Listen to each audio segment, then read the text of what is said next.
Hi, കഴിഞ്ഞ ക്ലാസ്സിൽ നമ്മൾ അനലിസ്റ്റ് എക്സാമിൻ്റെ ആദ്യത്തെ 10 ക്വസ്റ്റ്യൻസാണ് ഡിസ്കസ് ചെയ്തത്. ഇന്ന് നമ്മൾ ബാക്കി ക്വസ്റ്റ്യൻസ് ഡിസ്കസ് ചെയ്യുകയാണ്. 11th question, which among the following are not correct statement about Werner's coordination theory. ഇവിടെ നോട്ട് കറക്റ്റാണ് ചോദിച്ചിരിക്കുന്നത്. First statement, in complexes metal exhibit 2 types of valencies. അത് ശരിയായ സ്റ്റേറ്റ്മെൻ്റ് ആണ്. വെർണേഴ്സ് തിയറി പറയുന്നത് 2 ടൈപ്പ് വാലൻസി ഉണ്ടെന്നാണ്. Second statement, primary valency corresponds to the coordination number and secondary valency corresponds to the oxidation state. അത് തെറ്റായ statement ആണ്. അത് തിരിച്ചാണ് വരുന്നത് അല്ലേ. പ്രൈമറി വാലൻസി എന്ന് പറയുന്നത് ഓക്സിഡേഷൻ സ്റ്റേറ്റും സെക്കൻഡറി വാലൻസി എന്ന് പറയുന്നത് കോർഡിനേഷൻ നമ്പറുമാണ്. Third statement, every metal atom has fixed number of secondary valencies. അത് ശരിയായ സ്റ്റേറ്റ്മെൻ്റ് ആണ്. പിന്നെ fourth statement, primary valencies are satisfied by positive ions. ആ സ്റ്റേറ്റ്മെൻറ്റ് തെറ്റാണ്. So answer option B. Next question, among the following coordination compounds facial and meridian isomerism is exhibited by. Facial and meridian കാണിക്കുന്നത് MA3B3 type coordination compounds ആണ്. അപ്പോൾ അങ്ങനെയുള്ള ഒരു option ഡിയിൽ മാത്രമുള്ളൂ. So answer option D, CONH3 thrice Cl3. Next question, for an octahedral high spin D4 system CFSE is equal to. ഇവിടെ high spin D4 സിസ്റ്റത്തിൻ്റെ electronic configuration എന്ന് പറയുന്നത് T2G3യും EG1 ആയിട്ടായിരിക്കും. ഓക്കെ, അപ്പോൾ അതിൽ നമുക്ക് എനർജി കോൺട്രിബ്യൂഷൻ കണ്ടുപിടിക്കാനായിട്ട് T2Gയുടെ 3 ഇലക്ട്രോൺസ് ഇൻറ്റു -0.4 Δ0 പ്ലസ് EGയിലെ 1 electron into 0.6 Δ0 that is equal to -0.6 Δ0 എന്നാണ് നമുക്ക് ആൻസർ കിട്ടുന്നത്. So answer option C. Next question, the compound which exhibit Jahn Teller distortion is. ഇതിൽ MnH2O6 times 3+ എന്നത് ഹൈ സ്പിൻ D4 കോംപ്ലക്സ് ആണ്.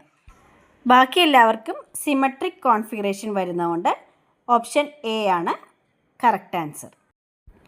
Next question, which technique is used to determine the CFSE of transition metal complexes. CFSE calculate ചെയ്യുന്നത് DD transition വരുന്ന കേസിലാണ്. അപ്പോൾ അവിടെ DD transition വരുമ്പോൾ UV visible സ്പെക്ട്രോസ്കോപ്പിയാണ് യൂസ് ചെയ്യുന്നത്. So answer option B. Next question, which among the following contains bridge കാർബണിൽ group. ഈ 4 കോമ്പൗണ്ട്സിൻ്റെയും സ്ട്രക്ചർ നോക്കുമ്പോൾ നമുക്ക് മനസ്സിലാകും ഓപ്ഷൻ ബി Fe2CO9 ടൈംസ് ആണ് bridged കാർബണിലുള്ളത്. Next question, identify the first row transition metal M for HMCO5 times species following 18 electron rule.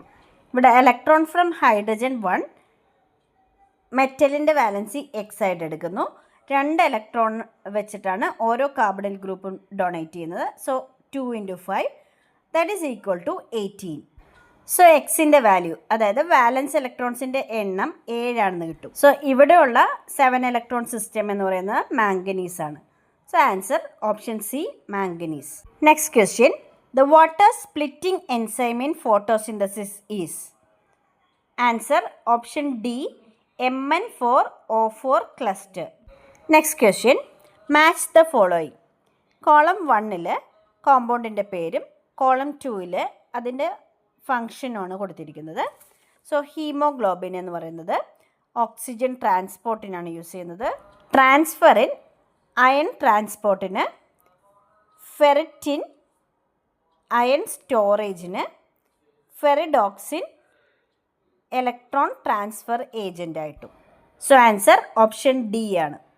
Next question, the iron sulphur protein present in nitrogenase is. Answer option B, Fe4S4. Next question, which of the following species does not exhibit hyperconjugation. ഇവിടെ answer വരുന്നത് option D ആണ്. Next question, select the correct order of increasing acid strength. ഇവിടെ electron releasing group വരുമ്പോഴത്തേക്കും അതിൻ്റെ acid strength കുറയും. So ഇവിടെ ഒരു ഗ്രൂപ്പും വരാത്ത ഫോമിക് ആസിഡാണ് ഏറ്റവും കൂടുതൽ ആസിഡ് സ്ട്രെങ്ത് കാണിക്കുന്ന. അത് കഴിഞ്ഞ് ബെൻസോയിക് ആസിഡ്, പിന്നെ acetic acid, propanoic acid. So answer option B. Next question, the shape of a singlet carbene is. ഇവിടെ നമുക്ക് sp2 ഹൈബ്രിഡൈസേഷനാണ് വരുന്നതെങ്കിലും ഒരു ലോൺ പെയർ ഓഫ് ഇലക്ട്രോൺ ഉള്ളത് കൊണ്ട് നമ്മുടെ ഷേപ്പ് വരുന്നത് ബെൻഡ് ഷേപ്പാണ്. So answer option B. Next question, the major product formed by the addition of HBr to propene in the presence of peroxide is. ഇവിടെ പെറോക്സൈഡിൻ്റെ പ്രസൻസിലായതുകൊണ്ട് ആൻറ്റി മാർക്കോനിങ്കോസ് റൂളാണ്. So the product is 1-bromopropane. Question number 25, identify the sawhorse projection formula of tartaric acid. ഇവിടെ തന്നിരിക്കുന്ന എല്ലാം തന്നെ tartaric ആസിഡിൻ്റെ ഫോർമുലയാണ്. ഇതിൽ സോഹോഴ്സ് ഫോർമുല വരുന്നത് ഓപ്ഷൻ സി ആണ്. ബാക്കി ക്വസ്റ്റ്യൻസ് നമുക്ക് അടുത്ത ക്ലാസ്സിൽ ഡിസ്കസ് ചെയ്യാം. So thank you all.